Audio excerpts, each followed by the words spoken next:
Bismillahirrahmanirrahim. Assalamualaikum warahmatullahi wabarakatuh. Alhamdulillahirrabbilalamin. Mari kita sama-sama memanjatkan puji dan syukur pada Allah Subhanahu wa Ta'ala atas segala limpahan rahmat dan karunia-Nya kepada kita semua. Sehingga alhamdulillah pada kesempatan hari ini kita diberikan nikmat sehat untuk melaksanakan perkuliahan untuk mata kuliah investigasi wabah pada sesi yang kedua. Adapun topik yang akan kita bahas pada kesempatan hari ini adalah tujuan melakukan investigasi wabah, prinsip-prinsip dalam melakukan investigasi wabah, dan langkah-langkah dalam melakukan investigasi wabah. Kita ketahui bersama bahwa wabah merupakan salah satu masalah kesehatan yang saat ini sedang terjadi di negara kita. Lebih tepatnya adalah wabah pandemi COVID-19. Kalau kita berbicara wabah, tentunya sebagai seorang epidemiolog, kita harus memiliki kompetensi bagaimana kemudian melakukan upaya pencegahan ataupun melakukan langkah-langkah yang berhubungan dengan upaya penanggulangan kejadian KLB atau wabah ini.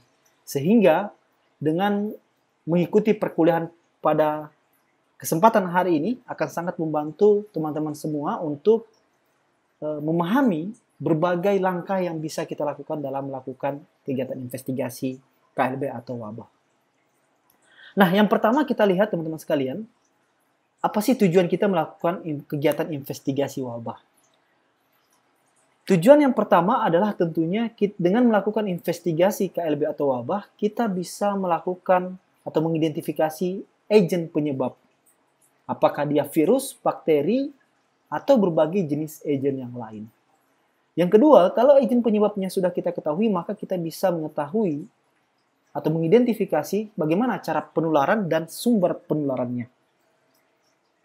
Dan yang keempat, kita bisa mengetahui carrier-nya atau biasa kita kenal dengan istilah orang tanpa gejala. Dan yang kelima dan yang keenam adalah kita bisa mengidentifikasi populasi berisikonya dan tentunya dengan faktor resikonya. Sehingga dengan melakukan investigasi wabah ini, atau investigasi KLB ini, kita bisa menjawab masalah apa sebenarnya yang sedang terjadi di masyarakat, serta merumuskan upaya pencegahan dan penanggulangannya. Nah, di dalam melaksanakan kegiatan investigasi KLB atau wabah, tentunya ada 3 prinsip utama yang harus kita ketahui. Yang pertama adalah lakukan secara sistematik. Sistematik di sini artinya adalah kita melakukan kegiatan investigasi wabah dengan mengikuti langkah yang sama sesuai dengan pedoman yang sudah tercantum di dalam buku pedoman penanggulangan KLB atau wabah. Yang kedua adalah berhenti sejenak. Tujuannya adalah untuk kita melakukan penilaian apa yang kita ketahui, baik itu dalam proses pembuatan kurva epidemiologinya atau melihat hasil line listing dari gejala yang sudah kita identifikasi. Prinsip yang ketiga adalah koordinasi dengan partner, karena di dalam melakukan sebuah investigasi tentu kita tidak bisa melakukannya sendiri.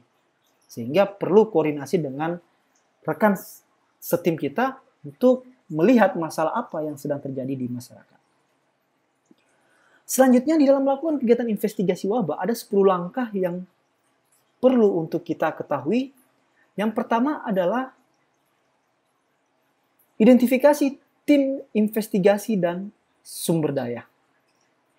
Jadi di dalam proses identifikasi tim investigasi dan sumber daya, kita harus mengidentifikasi siapa saja tim yang perlu terlibat di dalam kegiatan penyelidikan epidemiologi atau investigasi KLB atau wabah yang akan kita lakukan. Tentu akan berbeda kalau misalnya kegiatan investigasinya berhubungan dengan penyakit zoonosis. Mungkin kita akan melibatkan teman-teman dari profesi kedokteran hewan untuk membantu kita. Selanjutnya kita menentukan keberadaan wabah. Jumlah kasusnya lebih dari biasanya atau memang hanya terjadi peningkatan. Selanjutnya kita harus melihat pola penyakitnya dengan pendekatan orang, waktu, dan tempat. Dan yang ketiga adalah mendapatkan informasi dari masyarakat.